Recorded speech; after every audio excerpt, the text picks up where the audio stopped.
শীতের মরশুমে নতুন অতিথিদের আগমন। সুদূর ঝাড়গ্রাম চিড়িয়াখানা থেকে একটি প্রাপ্তবয়স্ক ও দুটি শাবক চিতাবাঘ নিয়ে আসা হয়েছে রসিকবিল মিনি জুতে। চিতাবাঘ সকলে সুস্থ রয়েছে বলেও বন দপ্তরের তরফে জানানো হয়েছে। চিতাবাঘদের বিশ্রামের জন্য আগেই 3টি নাইট শেল্টার তৈরি করা হয়েছিল রসিকবিলে। চিকিৎসকদের পরামর্শ মেনে 1 সপ্তাহ বিশেষ পর্যবেক্ষণে রাখা হবে তাদের। তারপরই নতুন অতিথিদের দেখার সুযোগ মিলবে পর্যটকদের। কোচবিহার জেলার তুফানগঞ্জ -2 এর রসিকবিল মিনি জু খুবই জনপ্রিয়।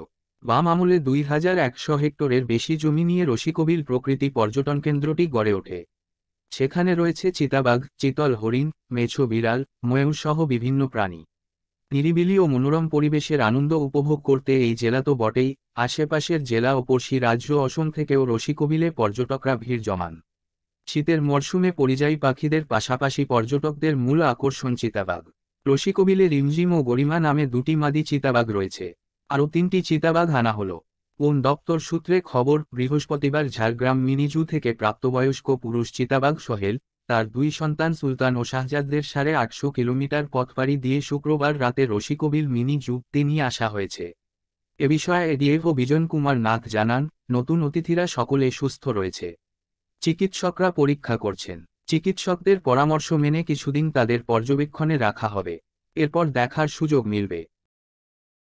এরা অ্যাকচুয়ালি ঝাড়গ্রাম জুয়েই ছিল, তো সেখান থেকে যখন আনা হয়েছে একটু জার্নির জন্য তো একটু ধকল থাকেই, তো সেই জন্য আমরা একটু অবজার্ভে রাখছি, কারণ যেহেতু এটা জুয়ে ছিল এবং ওয়াইল্ড নয়, সেই জন্য সহজে হয়তো এরা মানিয়ে নেবে। কারণ একটা জু থেকে একটা জুতে শিফট করতে গেলে একটু সমস্যা তো হয়ই, কারণ ধকলটা যায়। তো আমরা একটা লেপার্ড একটু এজেড আছে, মানে এজেড বলতে পূর্ণবয়স্ক, তো সেই ক্ষেত্রে তার একটু এক্সট্রা কেয়ার নেওয়া হচ্ছে এবং প্রথম ওখানে যে খাবারগুলো খেত সেইভাবে ওদের থেকে হিস্ট্রিটা নেওয়া হয়েছে এবং তাদের যে ভ্যাকসিনেশন শিডিউলটা বা ডিওয়ার্মিং শিডিউলটা যেটা আছে আমরা দেখে নিয়েছি। তো মোটামুটি ঠিকই আছে, আর যতটা দরকার আমরা প্রোভাইড করব। এবং কতদিনে ছাড়া হবে অ্যাকচুয়ালি, যেহেতু এরা ওয়াইল্ড নয়, তো সহজেই আমরা একটু তাদের ধকলটা কমে গেলে বা যখন ঠিক জায়গায় চলে আসবে আমরা মনে করব, তখন আমরা তাদের ওই যে গ্রাউন্ডটা আছে সেই গ্রাউন্ডে ছেড়ে দেব। তো আপনাদের যদি আর কিছু জানার থাকে তো বলতে পারেন। স্যার, আপনার নাম? আমি ডক্টর পলাশ বিশ্বাস।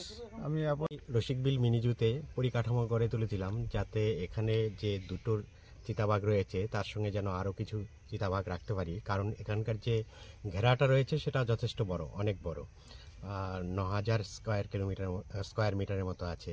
তো সেখানে আমরা আরও 4-5টা চিতাবাঘ অনায়াসে রাখতে পারি।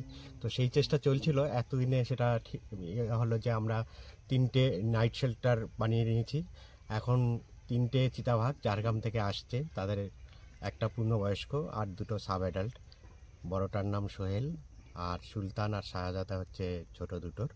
তাদের গত বৃহস্পতিবার দিন রওনা হয়েছে, বিভিন্ন জায়গা পেরিয়ে, অনেক ডিস্ট্রিক্ট জেলা পেরিয়ে গাড়ি করে তাদের নিয়ে আসা হয়েছে। গতকাল রাত 9টা-10টা নাগাদ এখানে পৌঁছেছে রসিকবিলে। এখন সুস্থ আছে, ডাক্তারবাবুরা পরীক্ষা করছেন। আমাদের যিনি বিও আছেন, ভেটেরিনারি অফিসার আছেন, তিনি দেখছেন। তো ওনার পরামর্শ অনুযায়ী আমরা আগামী দিনে এটাকে ঘেরাওয়ের মধ্যে ছাড়বো। এখন বর্তমানে নাইট শেল্টারে আছে, তো আশা করছি কয়েকদিনের মধ্যেই আমরা তাদের ঘেরাওয়ের মধ্যে ছাড়তে পারবো এবং দর্শক যারা আসবেন তারা এটা উপভোগ করতে পারবেন। চিতাবাঘটা একটা যেটা আছে সেটা একটু বয়স্ক, আর বাকি দুটো মানে একটু ছোট। যেহেতু এগুলো আগে চিড়িয়াখানাতেই ছিল, আশা করছি এগুলো দর্শকদের মনোরঞ্জন করতে পারবে, দর্শকরা উপভোগ করতে পারবে। এর সঙ্গে 3টের সঙ্গে আরও 2টো যুক্ত হয়েছে, বর্তমানে 5টা চিতাবাঘ রয়েছে। তো আগামী এই ডিসেম্বর এবং জানুয়ারিতে পর্যটকদের কাছে একটা আলাদা আকর্ষণ হয়ে দাঁড়াবে, এই আশা আমরা